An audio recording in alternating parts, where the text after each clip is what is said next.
Hi guys, it's a beautiful day once again and welcome back to Dexter's World Channel.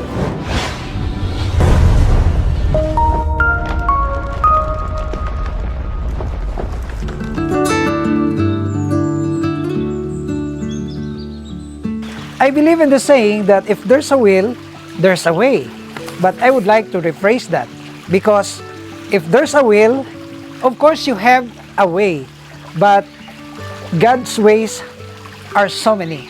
That is why I said that if there's a will, I have one way, but God has millions of ways to accomplish our destiny here on earth.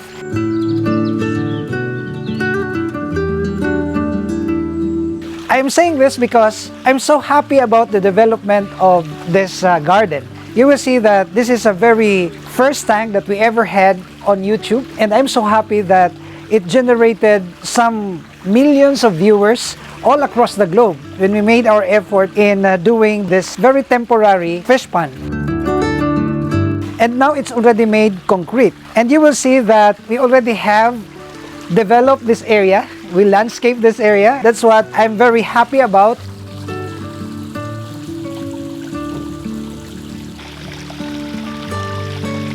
In previous months, I invited some landscapers to come over and have an estimate of how much will I spend for the arrangement of this garden.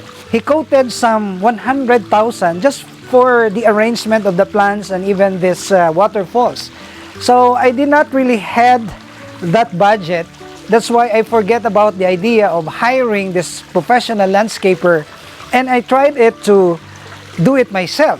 But it proves to me that landscaping is not really my talent. I just forget about pursuing this development. And one day I saw a person walking along the street, seems to be very tired. It looks like he doesn't have extra money to pay for the fare if he is going to commute. So I invited him to my car and we had a great conversation, and it turned out that this man is a landscaper. And his name is Albert. And I'm so happy because he offered some services and he told me that he can beautify my area, because I was telling him when he already opened that he was a landscaper, I was telling him that I really had that desire to arrange my plants there at home, but I don't have money to do it. And then he said that since you are good to me, I will voluntarily arrange your plants and do a landscape in your area with a minimal fee. And this is now the result. So I am very happy because God has so many ways to answer our desires. And you look at this. This waterfalls is now beautiful.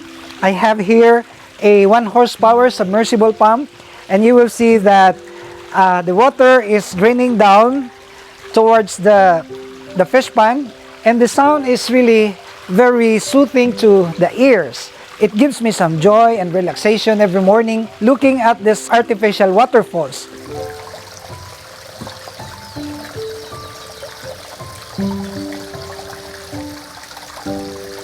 And you will see right here that we also have arranged our plants, and right here also we have cemented this to look like a real log. Over there is also a major development because this was used to be, filled with plants. I really had that passion also to take care of ornamental plants, and it became plenty, and I ran short of ideas on how to arrange the plants. So that guy whom I invited to the car and transported him to his destination was a blessing. And he said that our acquaintance was a blessing because after our short conversation, I gave him some amount of money for him to be able to buy his food.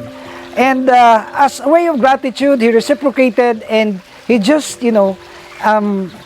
charged me with a very minimal amount. And you will see also that right here at the front of the house was also being developed. But I still have so many plants over here. But this area had been made very beautiful. You cannot really judge a person. If you look at a person as if he's nothing, he is poor, he is incapable of doing things, well, that's a mistake, because we cannot judge the person by its looks. And you will also note that I already have this big bike.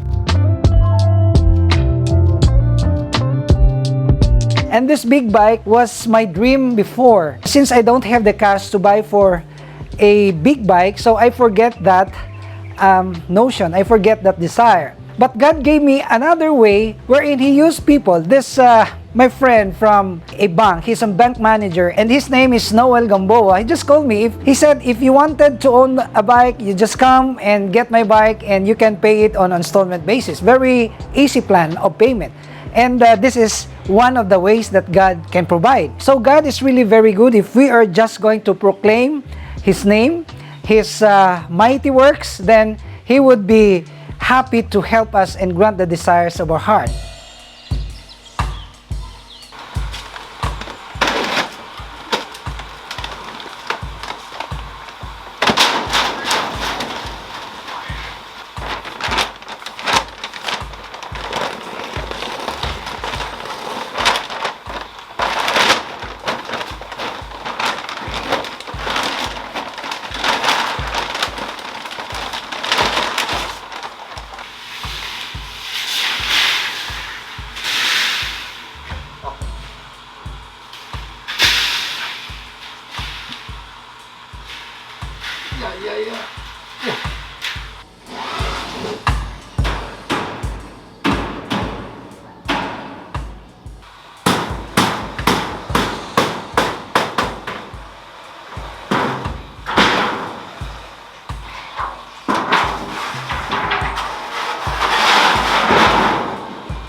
So guys, here is our new aviary, and you know that we are on the transition period because the property that we had there at the farm will be utilized by the government, and we are given just 1 year to transfer all the pets, and we are doing it now. And actually this is the new aviary that I'm going to utilize for our African lovebirds. This is good because this is already beside the house, and I really love to hear the chirping of these birds. Maybe this is a blessing in disguise, because were it not for that letter of information, I would not have decided to transfer the birds right here. So my dreams have been slowly realized, and this is one, the aviary. And you look at this, this is quite big because it is our grow-out tank of this koi, and now we converted this to an aviary. And I hope that our African lovebirds will easily adjust to this environment. You will see that it has a height of 6 feet, and then it has a width of more than 6 feet, and of course we have a length of more than 20 feet. And I'm so happy because we have guys that are ready to fabricate whatever things that we wanted, and I thank the Lord for their lives also. They are here. Noel, can you wave your hand, Noel? Can you say hi? And Alvin, they are good men, just waiting what particular projects they're going to do for me.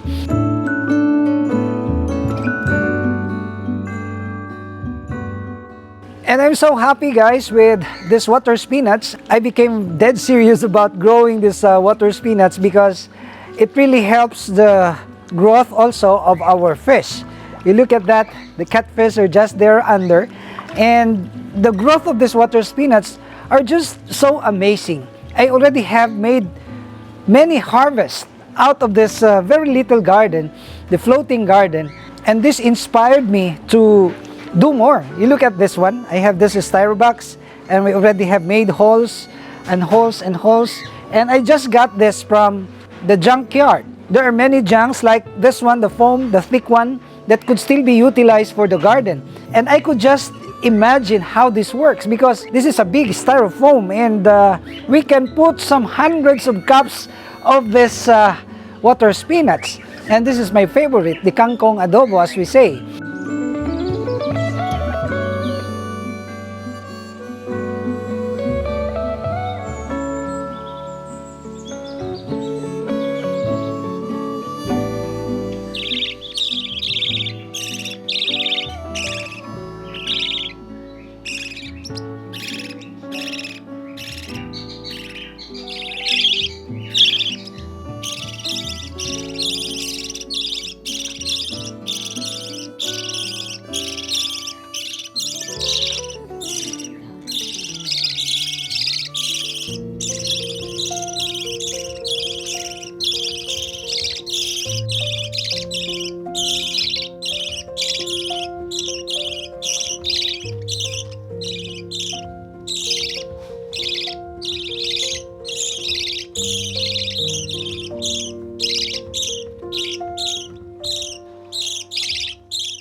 And our hand feeding effort also of these chicks, of these birds, are doing well.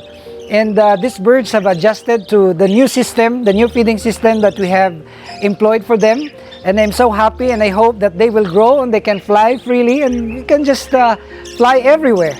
And we can have a close interaction with these birds, and they will live just in the vicinity. And that's my dream in the future.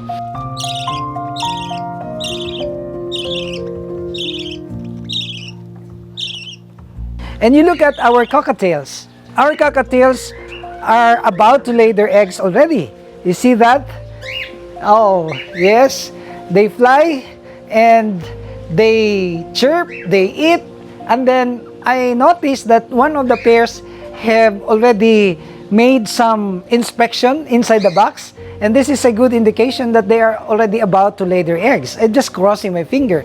Just tell me if you have good advice for me to become successful in this effort. Please, I need your comment, because I'm really reading that comment. When I put a heart on your comments, it means a lot. It is not just putting a heart, but it's really a very engaging and very encouraging comments for me. Even it's constructive, it's negative, well, I am really very willing to accept this constructive criticisms. And the best effort for the fabrication of our quail cages had been fruitful, because you will see now that we already have this big layered cages, and this can contain more than 1,000 of quails.